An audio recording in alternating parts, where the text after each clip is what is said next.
for me, it was a catalyst to take about 15 years of experience and put it together in the form of a book. It was the beginning of the war, and we saw the fault lines of philanthropy turning into these chasms.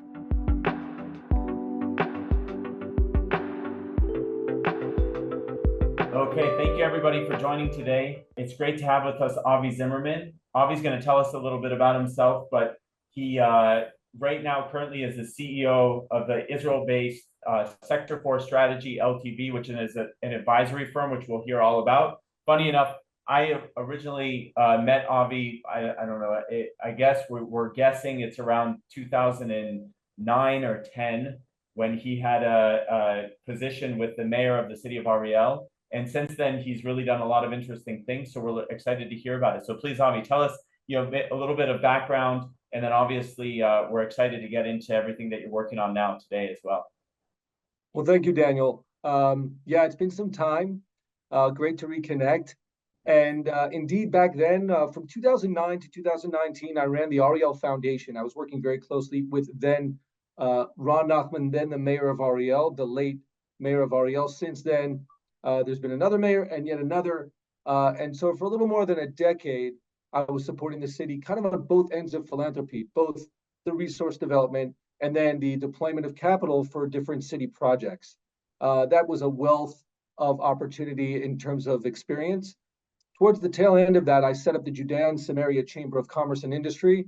Don't look it up online. It's not very functional right now. I've been handing that over to other people, but we've done some really interesting work to try and blend a little bit about the world of the nonprofit world, basically, with what it can do to leverage the business world. And in the region of Ariel, Judea and Samaria, what the world calls the West Bank, there's quite a number of challenges there. And really, I see a challenge, of course, as an opportunity. More recently than that, we did a 3-year project where we set up an impact investment, but I wouldn't say fund, more of an impact investment group called the Integrated Business Roundtable, where we focused on investing in early stage companies in the region, which had some sort of a joint venture or partnership, collaboration at least, between Israeli and Palestinian business leaders, entrepreneurs, startup entrepreneurs. And so it was quite a ride. The team there got really an appetite for further investing in Israel, and we kind of changed the formula a little bit, where now they're my client, and I focus on Sector 4 Strategy, which you mentioned before. It's a strategy firm that supports government, business, and nonprofit projects, but most intensely, since the beginning of Israel's Iron Swords War, we've been focusing on the nonprofit sector. Okay, great. Thanks. And I look forward to getting into that and some of the other initiatives that you've started also as a result of the current war. So just to kind of set the scene, a lot of our audience and HLC Equities clients are essentially high net worth and ultra high net worth individuals. So many are at different stages of their giving. And I think a lot of the purpose of our conversation today is with respect to giving and what that means for different individuals and maybe how people can do it in a more impactful way, in a more meaningful way.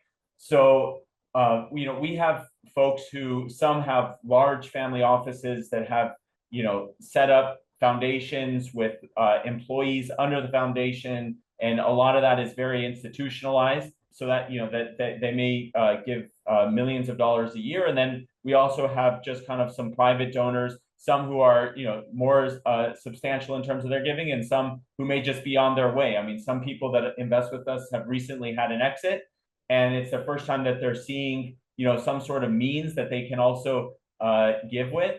And so that I think is very helpful, to the extent that you're able to kind of set the scene in all realms of people's giving. So that's just kind of to set the scene of who, and we'll get deeper into that, but that's kind of like who we're talking towards and who I think will best benefit from this. But I want to first get into, you have something that's called the Better Giving. And so I'd like to hear what that is, if you wouldn't mind, and kind of what that means for people who are interested in learning how to give better in a better way. Well, thank you for that, Daniel. Appreciate it. Yes, let's try to address the full gamut. Our point of reference can be really this war that I mentioned before, primarily because for me it was a catalyst to take about 15 years of experience and put it together in the form of a book. was the beginning of the war, and we saw the fault lines of philanthropy turning into these chasms. What happens in philanthropy is sometimes, well, always there are needs, and then there are also people who are giving, but there's not always a firm or well-aligned outcome to that process, right? Can we really connect the giving community or the giving individual with the right projects? And we'll talk about the right projects because there is no one best project. There is the right project or projects for the giving individual. And so it was the beginning of this war. We saw that happening. There was an unprecedented set of needs in Israel like never before. And there was also unprecedented giving. But again, those fault lines were becoming even more pronounced. So at Sector 4 Strategy, we have a team that provides services for strategic philanthropy. And we said, how can we put this on offer to a broader audience, not our individual clients, but to a broader audience? And we started with the blog, koshergiving.com. And for the last quarter of 2023, every day we posted another project, generally projects that people would otherwise not really be familiar with. It meant us being on the, boots on the ground, having our ear to the ground as well, and knowing what was out there and giving what we call the kosher status. And why kosher, right? So I'll just quickly pivot on that. What happened was after putting that together and being consistent with that kind of content, we came to appreciate that, okay, there's a new project coming out every day. How do I choose which one is the right one for me? And that's when I discovered that it was really important to put together the how-to manual, so to speak, which I called Kosher Giving, the Donor's Guide to War and Peace. But the subtitle of the book is 4 Steps to Creating Your Meaningful, Mindful, and Measurable Philanthropy Plan. And so the kosher, I live a kosher lifestyle. And so I think that that's meaningful to me to live a kosher lifestyle. I'm mindful. I don't just walk into a McDonald's and order a cheeseburger. I need to be thoughtful about where I'm going to eat. Sometimes if I'm traveling, I have to plan my diet in advance. But also, it's measurable. It's not this sort of theoretical Jewish practice or ritual that's up in the air. It's very, very pragmatic. If I'm not eating, I'm not surviving. And so it's very, very real. And the question is, can we take those kind of principles and apply them not to what we consume, but to what we give? And so fundamentally, giving is different than other sorts of investments. And it's really important, Daniel, you and I spoke about this before, that we look at giving through the lens of investing. We give it the same, or at least a similar approach when it comes to our strategy. And there's a story I like to tell. It's actually based on a true story. I won't mention any names, but a young man comes over to a well-established, ultra-high net worth individual and says to him, tell me, sir, or could you please tell me, sir, how much are you worth? And so this gentleman looks at him and he gives him a number. And the young man starts laughing. He says, come on, everybody knows you're worth at least 10 times that. To which the gentleman responds, son, you didn't ask me what my balance sheet looks like, or my investments, or my properties, or any of that. You asked me, what am I worth? And I want you to understand, this is important for me to clarify for you, that what I'm worth is not what I have, but what I've given. Mm-hmm. The what I have, that I'm not going to be able to take with me after 120 years of being on this earth. Yeah. But what I've given, that's to my credit. That I really have. So we kind of know that to be true intuitively, but that's not the how-to of the world that we live in, right? Sure. We don't actually allow ourselves to live that way because we don't even know that that's on offer. And the good news is that's on offer. There are tools and they're far less sophisticated than, they're easier to use than a lot of the investing tools, but they're no less rewarding. It's true. The currency that they use is a different currency. It's not a capital return currency, but it is a return on investment. And it's really important that we look at it through the lens, again, of investing. We can call it philanthropic investing. Okay, so it's really interesting, and I want to get into that. I want to put aside second the philanthropic point on that because I actually have an interesting perspective from somebody that's a mentor of mine. But so you wrote the book Kosher Giving, and so maybe you can just get into what are some of these how-tos and the metrics within the framework of what your kind of like experience, research, and book point out. Right. So we give some tools along with the book. One of them is a very simple Excel file. We call it the workbook. And you can refer to it as your balance sheet for giving. You need to have, in my humble opinion, an annual outlook on what it is that you're giving to, and really want to compare that with previous years of giving. And so we should all be planning. Of course, there's room for flexibility, whether it's in the size of the budget or specifically what's given to a particular project. But we want to track what it is that we're giving to, and obviously not just give sporadically. But even those foundations on the kind of higher end of giving that you mentioned before, there's another piece to this puzzle, which is making sure that the giving is in alignment with the individual or the family's purpose or personal purpose. And that's, as I see it, really, really important. I have this whole framework with diagrams on the 3 pillars of giving. Because if we look at the giving landscape, so it's easy for us to do the right thing and look at the needs, right? That's usually what we focus on. Okay, there's a need, and I've got this fund, or I've got these means, and I'm going to do the right thing and fill the need, which is great. But what's making us make the decision to give specifically to that need and not to others?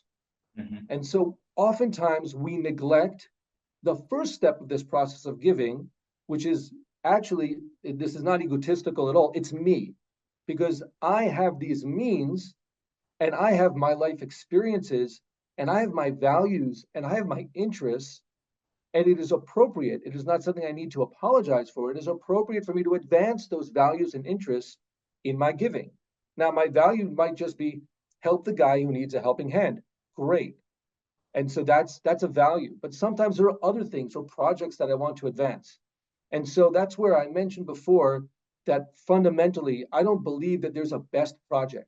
You know, I've seen people, again, Israel war is a point of reference for this, but not only there. There are systems and attempts to say, okay, this is the most important project, or this is the most important project at this time or for this year.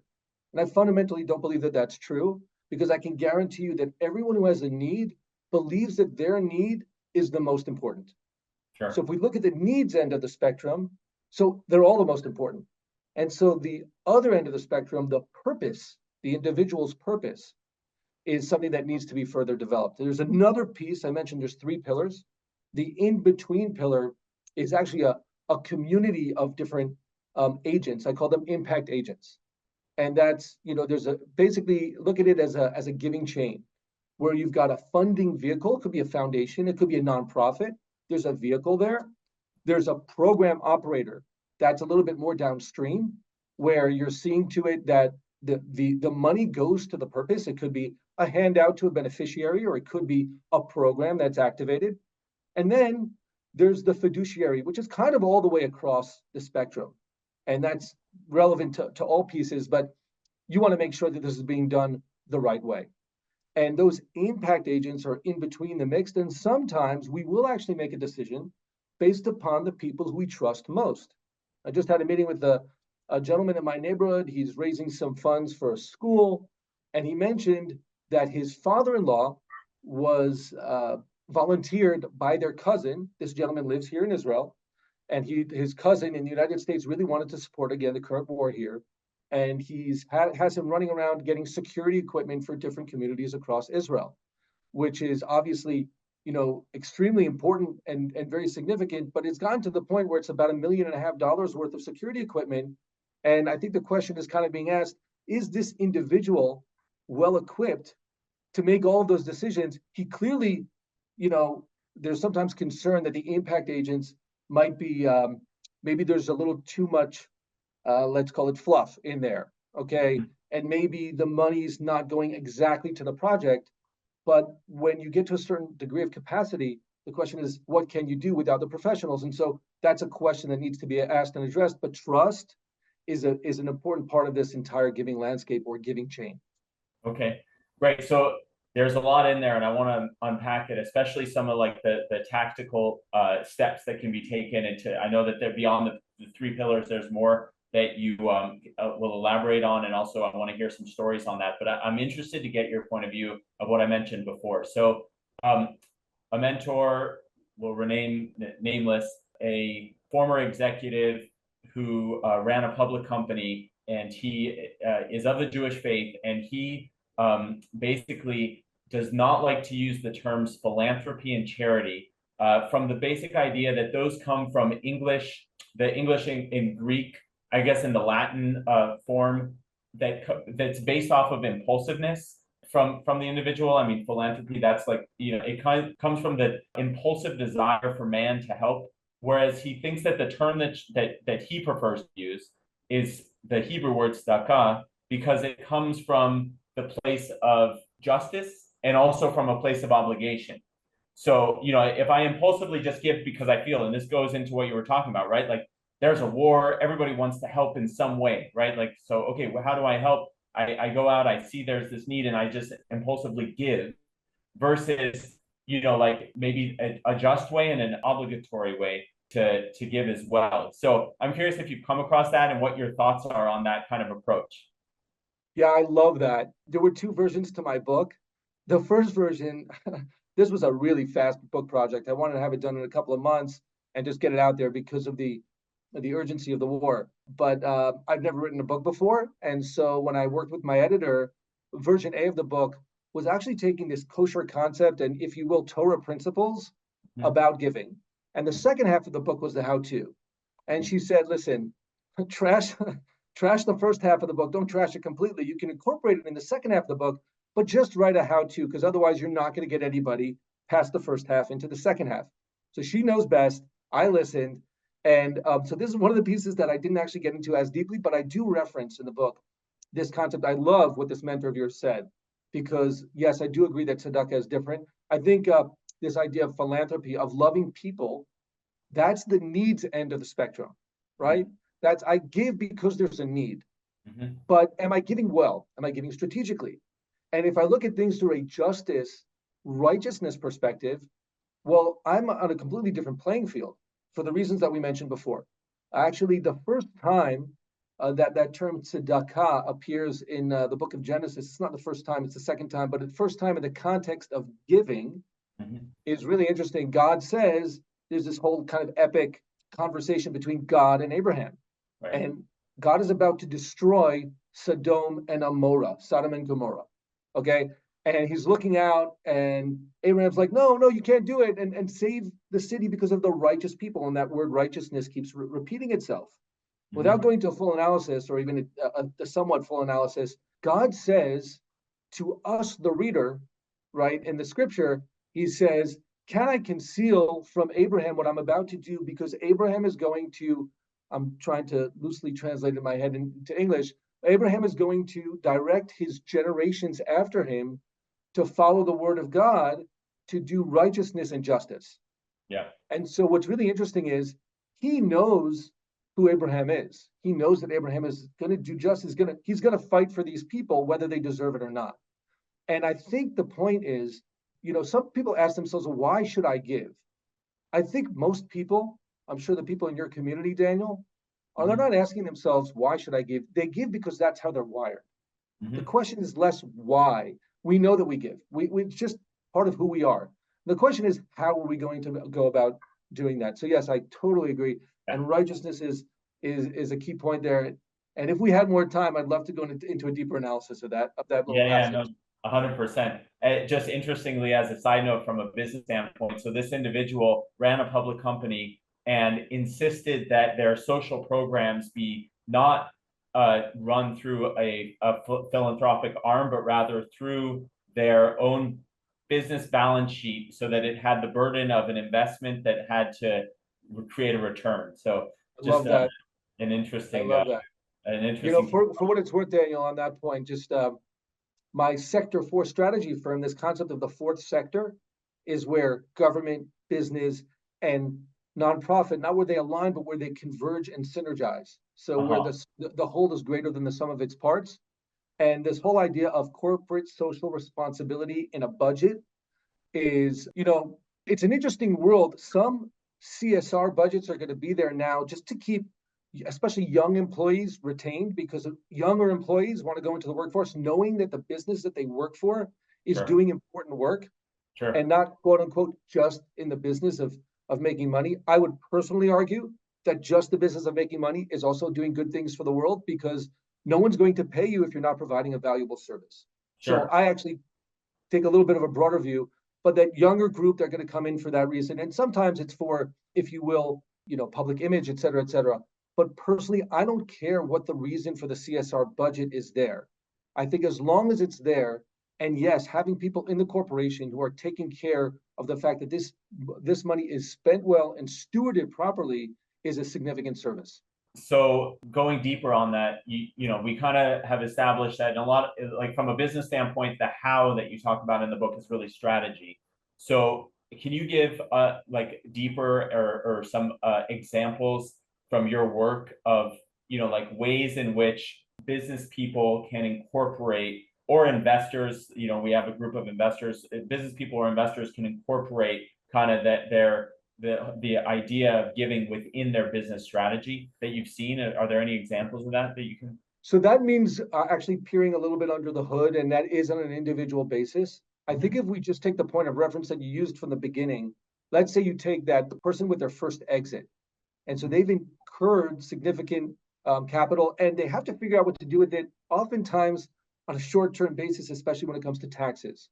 So there are different models that are out there, and people should be aware that if they're not, right, that there's the family foundation model that you mentioned before. A very popular model also is the donor advised fund. And these allow you to park the money in a place that will later be dispersed. And so you have a little bit of time. This, I think, is important for strategy because strategy requires time and planning. And so it's not the impulsive approach that you referenced before. So to be strategic means to know that I can do an allocation to a fund, and only thereafter work on the deployment of that capital for purposes that I've determined. And I think that's very significant. And I don't want to go into the different, subsets of that, but that's very significant. You mentioned also the fact that some have, within an existing foundation, they're going to have an existing staff. And I personally suggest spending whatever time can be allocated with the team. And it doesn't necessarily only need to be on, again, going over the numbers. Okay, because one of the challenging parts of giving and the strategy here is, as I mentioned before, the currency is different than capital returns. Now, there's a tendency, and I think it's an accurate tendency, that our measurements are going to be as quantifiable as possible. But there is a qualitative element. And if somebody's giving to a lot of different projects, I would suggest strongly that at least one, and maybe two or three, but at least one, it's that project that they make it a point of going and visiting the premises and being involved, being engaged in what that project is. Because that's what's good. First of all, it's probably going to feed your drive to give to them even more. And by the way, it might be the opposite. I've seen the opposite. Okay. I've seen people say, this isn't what I had in mind. And that's always a great way to get you to toggle back or pivot back to your original intentions. And then again, review your measures of satisfaction, your values and interests. And by the way, we all grow as people. Okay. When we set up the fund 5-10 years ago, we might be in a different place right now. Or the needs. We mentioned the Israel case, right? Whether you're giving to Israel or not, the needs in your community might be different than they were before. You definitely want to revisit that. And a general also word to the wise. It should be an annual plan. Okay. It's really hard to do it more frequently than that. I think it's great to have a 3 to 5 year plan, but it should be based upon at least once a year, really getting into everything, making a review and seeing where you are. And again, all that's true whether you're doing things personally out of your own private ledger, or you're doing it because it's within some sort of existing foundation or donor advised fund. Maybe it's sitting at a community foundation, or of course, if you're doing it within on the corporation level. One last point on that: those impact agents, they're an important piece of the puzzle, and you also want to know what their focus is. Okay, so if you've put a lot of money aside at a foundation or a donor advised fund, remember the people you're working with, and I'm not going to mention any, doesn't matter who, but those service providers might look at your funds through an assets under management perspective, which means the less you spend on the projects, the better it is for them. Right. And that's not really your intention of putting that money there in the first place. Sure. So you might want to think about the people that you're working with. Again, there's no bad guys in this game, but you got to figure out what your interests are. And again, if you're if you see your funds as that responsibility, Daniel, that you mentioned before, that tzedakah, which is somewhere in between righteousness and justice, Mhm. that there's a just piece to this, there's a responsibility to this. So you really want to do that as well as you can. Let me ask you, so, foundations kind of have their strategy set, and everybody can work on something. So I'm sure that there's plenty of value you can bring this foundations, but they kind of like have their, the ways they work. For the individual that, let's say, is donating between, I don't know, say 25,000 to $100,000 a year, right? So, just taking off of like a 10%, assuming they're, what they're making something around that, and they're giving, 10% of that. So that, 25,000 to $100,000 a year, and they put it into a donor advised fund, let's say. So the individual may have, and it's something, like that lots of people, I think, that individuals on an individual level, so they say, okay, what am I passionate about? And then also, like, what are my kind of like, what's my area of life, right? So my skill set. So for us specifically, we're in the real estate investment business, right? So we're constantly thinking, okay, well, what are areas that we can be helpful with, bringing connections and so forth, so that you not only put the cash in, but then you're also able to leverage your whatever else you're able to bring to the table in order to have a bigger impact. But for somebody that's in that kind of giving range, which is, nice and meaningful, but it's not like foundation level, what are some metrics that you that are that you can, because you're a small piece of a big pie a lot of times, if in most organizations. So what are some metrics that an individual can then at the end of the year say, okay, I did have some sort of an impact? I love that. One of the when I was writing the book, so I got a lot of feedback from people, and one of the interesting comments that I got from a number of people who were on our launch team was, "I love reading the book. If only I had $1 million to give." Right. And my response is always, folks, I personally valued when I was working at the REL Development Fund and American Friends of REL, I personally valued the $17.38 gift because, and I know the woman who literally counted her pennies to see what Yeah. she could give, that meant for her, that was $1 million gift. It Yeah. was. That was her maximum capacity. And she gave every single penny because she cared. And so, no, it's not, again, don't focus exclusively on the impact on what the dollar is going to buy you. Again, get back to your personal purpose. And with that, there's a really good question which touches directly upon your question, Daniel, which are what are the metrics? Well, what do you want your metrics to be? There are certain people that are at a place in their career or in their life where they really want to roll up their sleeves and they want to not only visit the one project that they're supporting, but they want to visit multiple projects. There are other people who say, the project that I want to do doesn't exist yet. I want to build something brand new. And you'd be surprised. Sometimes you could do that with 25 to 100K. Sure. Depends on what you're trying to build.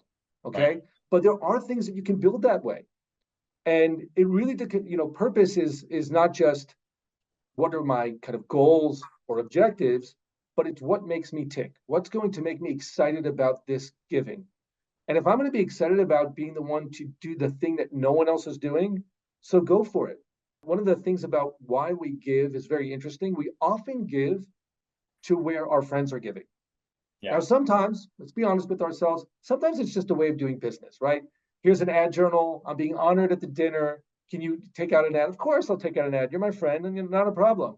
What about let's go to the big fundraiser because everyone's going? That's where everyone's giving. That's also great. But what is your project that you gave to not because someone else told you to? Now, you might have been tipped off about it, but if you got really excited about it, you might know more about the project than the friend who tipped you off in the first place because that's yours. And it's amazing what you can do there. But again, you've got to have the bandwidth. You have to be honest with yourself about that.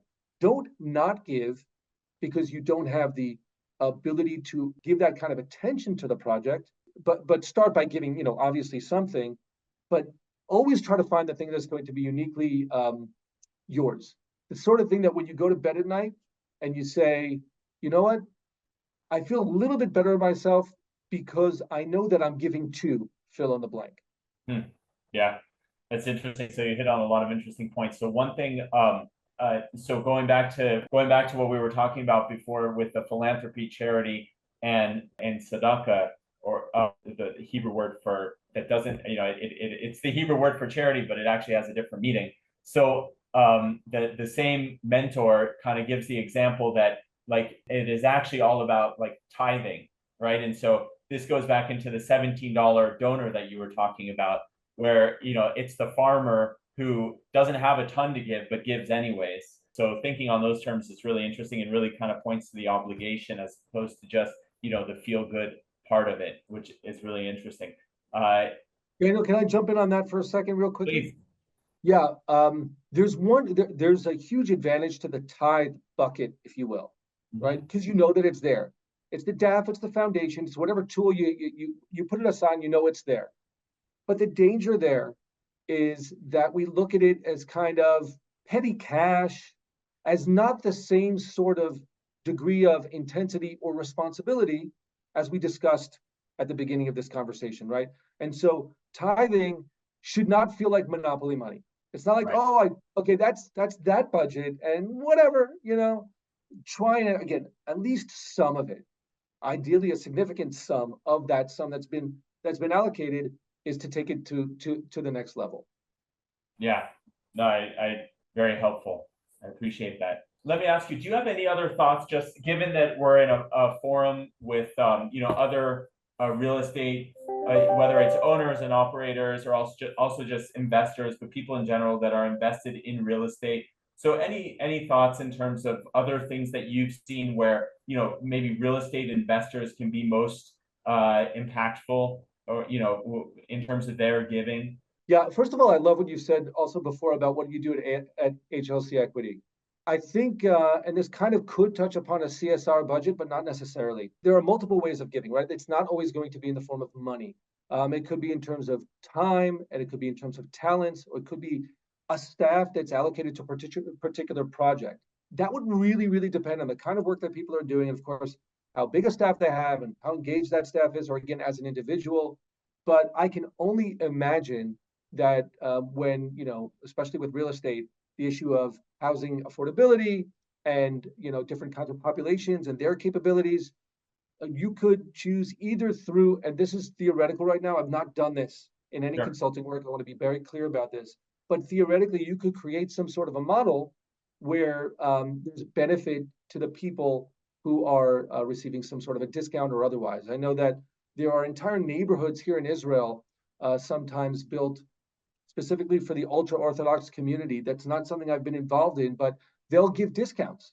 And it's an involved process, but allows people to give. I'm familiar with another model, that group that I mentioned before, the Integrated Business Roundtable. It's actually interesting on a number of fronts. One of them is that our investors actually, although they were investing in the Judea and Samaria region, they're not Jewish, they're Christians.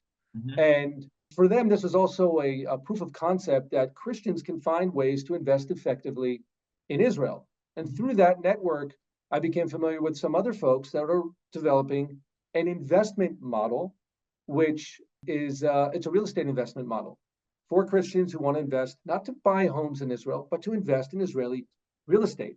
It's a very interesting model, but the important part there was these people saw that their purpose was to support having more homes available for people to live in Israel. That was their vision. And they understood there was going to be a return on their investment and it was going to be a competitive return. But for them, it was a social impact investment. And that entire world of social impact is one that obviously in the real estate market could be explored as well. Daniel, you did mention this to me before our call. And if you don't mind, I pulled up for myself here an email conversation that I had with a real estate friend of mine, and he was one of the people who did a review of the book. And I'm not going to mention his name, but he's a 10-figure giver. And he writes to me at the end of, you know, we had a wonderful conversation, and he writes the following, FYI, in my experience, people give for one of only four, he's got it in bold here, only 4 reasons.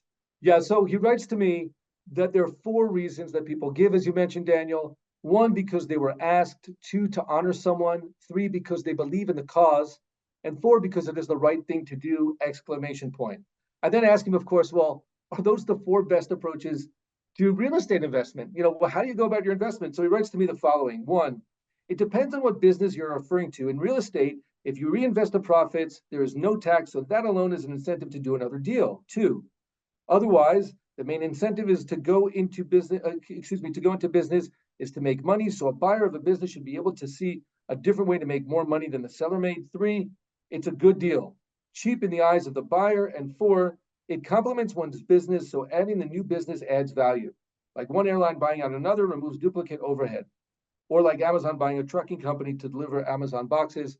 Kind of business basics, but the point that we were drawing out in the conversation is the impetus for, or the mindset for how you go about investing is going to be fundamentally different than how you're going to go about your philanthropic investment, right? So here, it's not an issue of honoring someone. You don't invest in something to honor somebody, or you don't invest in something because you believe in the cause. That kind of takes us down that road of what we mentioned before, the impact investing. Yeah. Or because it's the right thing to do. You do it because it's just business smarts. And so we have to be able to toggle between the two. But so like we manage money, right, on behalf of investors. And so we have a fiduciary responsibility. And to the same degree, you could say that if you are lucky enough to have any money to give, whether that's $5 or $500,000, you have a fiduciary responsibility to give that in the most impactful and best way possible, right? And so we're fundamentally, when we give, then we're making some sort of an investment. And so I'm trying to see, and maybe it's an interesting thing to draw the parallels between, I'm not a big fan of all of the terms, like the terms are what they are, just, like the CSR and all this stuff, just because they got so trendy. But like, I like to go back to the basics of our roots in the text, right? So I'm just trying to think so we have an obligation to give. We also have an obligation to make a return for our investors. So based off of what this individual, who obviously, is a successful individual, what he said is the reasons that he invests in business. I wonder if there's just some parables, if we took some time to think about it in terms of what that would mean for our investment in, doing better in terms of our giving. Okay, so you're opening another door, which I think is a deeper level, which is a great question, Daniel, as it follows. So I mentioned kind of in general terms this idea of a return on the investment or the philanthropic investment. But there's actually 2 different, on that giving spectrum that we mentioned before, there's 2, arguably 3, but we're going to focus on 2 communities or groups that are going to be the beneficiaries of that return on investment. There's the direct beneficiary of the money or the program. That's a certain kind of return on the investment, right? They get whatever benefit needs to be received. And so in some ways, again, that's our needs part of our minds, looking at what it is that we want to support. So that's a kind of, I don't know if you could call it a return on investment, but it is an outcome. It's a measurable outcome that the investor gives, and they are ultimately satisfied because the recipient received that. The satisfaction that I mentioned before, that's the return on investment that the giver receives. Mm-hmm. Okay, so it's parallel to business, but in business, you generally look at the money that your business partner, either your supplier or your customer, receives as a write-off, ultimately.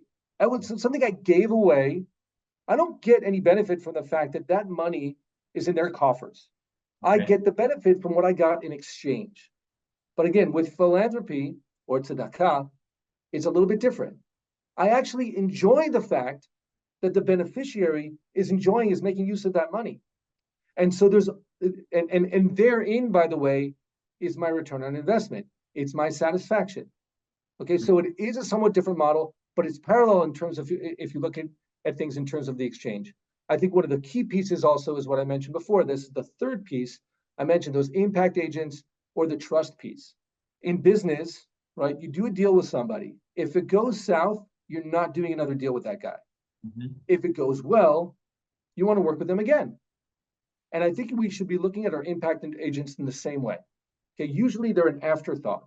Usually we look at them as we kind of have to pay that price. And I think, by the way, it's very unfortunate because usually the prices that we're paying for their services relative to what we're paying for parallel services in the corporate world are a lot lower. But for some reason, we're like, oh no, these guys are, I don't know, taking advantage of the situation. If they're doing their job, they're providing a professional service, and that professional service you want to be done professionally for the same reasons that you want your other investing to be done effectively. So there's a case to be made for their work. Again, everything within reason, and certain percentages, and we're not going to go into the numbers. That's a further conversation. Okay, so that can be done well or poorly, but the trust piece I think is really, really critical. And if they're not really trusted, but if they're real true partners, and I write about this towards the end of the book when I speak about companions. This we talked about some kosher concepts. So one of them is Aseh Lecha Chaver.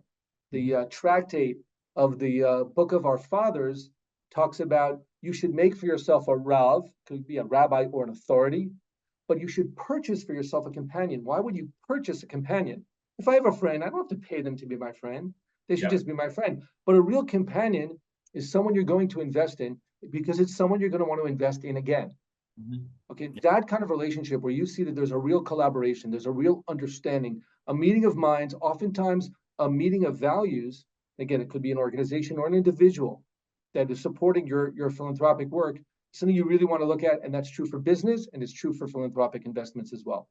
That's really interesting. Just to add on to that. So an individual who I am close with, he also happens to be an investor with HLC Equity. And I think that this individual has made some pretty wise and impactful investments in terms of his giving and where he's given and the impact that that's had. So he has a, let's call it giving partner or a philanthropic partner that they only do stuff together.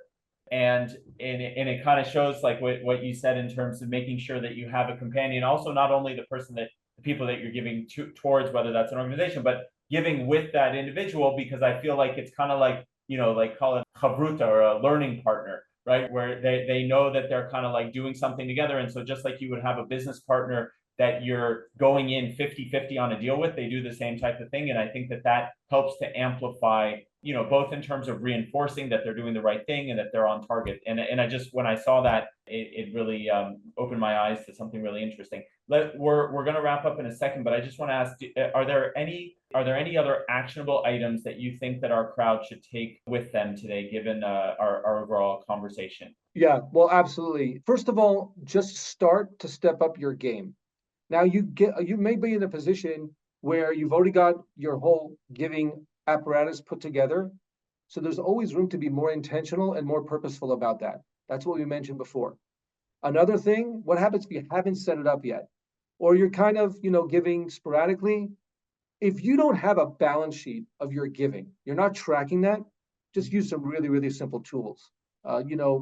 This is, you can go to the koshergiving.com/let's talk, where you can just, download the book, or you can basically any approach you're going to go to get the book online, you can get these free downloads, which are a journal. There's a giving journal. It's 64 pages that really help you ask questions to help refine what it is that you've been asking about, Daniel, what it is that I should be giving to, how should I be giving? No right answers, no wrong answers, your answers, the best answers for you. That's exactly what you need to be tracking for yourself. And then that Excel file that gives you the overview. And it starts with just look at where your giving has been in the past and make sure you can track that. If you haven't, let's just start by tracking it. And then let's make a basic comparison of what we intend to do at the beginning of the year, or even now as we head into the third quarter of that, not too far away. What's the second half of 2024 going to look like for my giving?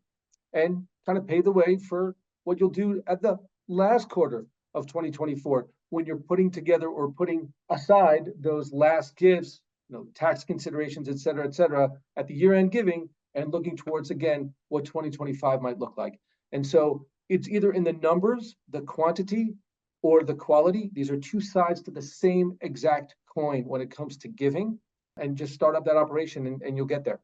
Okay, great. Thanks. And by the way, throughout our conversation, you mentioned something about basically, somebody went at the end of the day, they're thinking what they did and what they were able to, accomplish in terms of their giving. So our firm was founded by Herman Lipsitz, who's my grandfather, and he actually on his letterhead, he had a creed, which I'm going to share. And it basically reads like this: your first waking moment of thought, what can I do to aid humanity this day? Your last waking moment of thought, what did I do to aid humanity this day?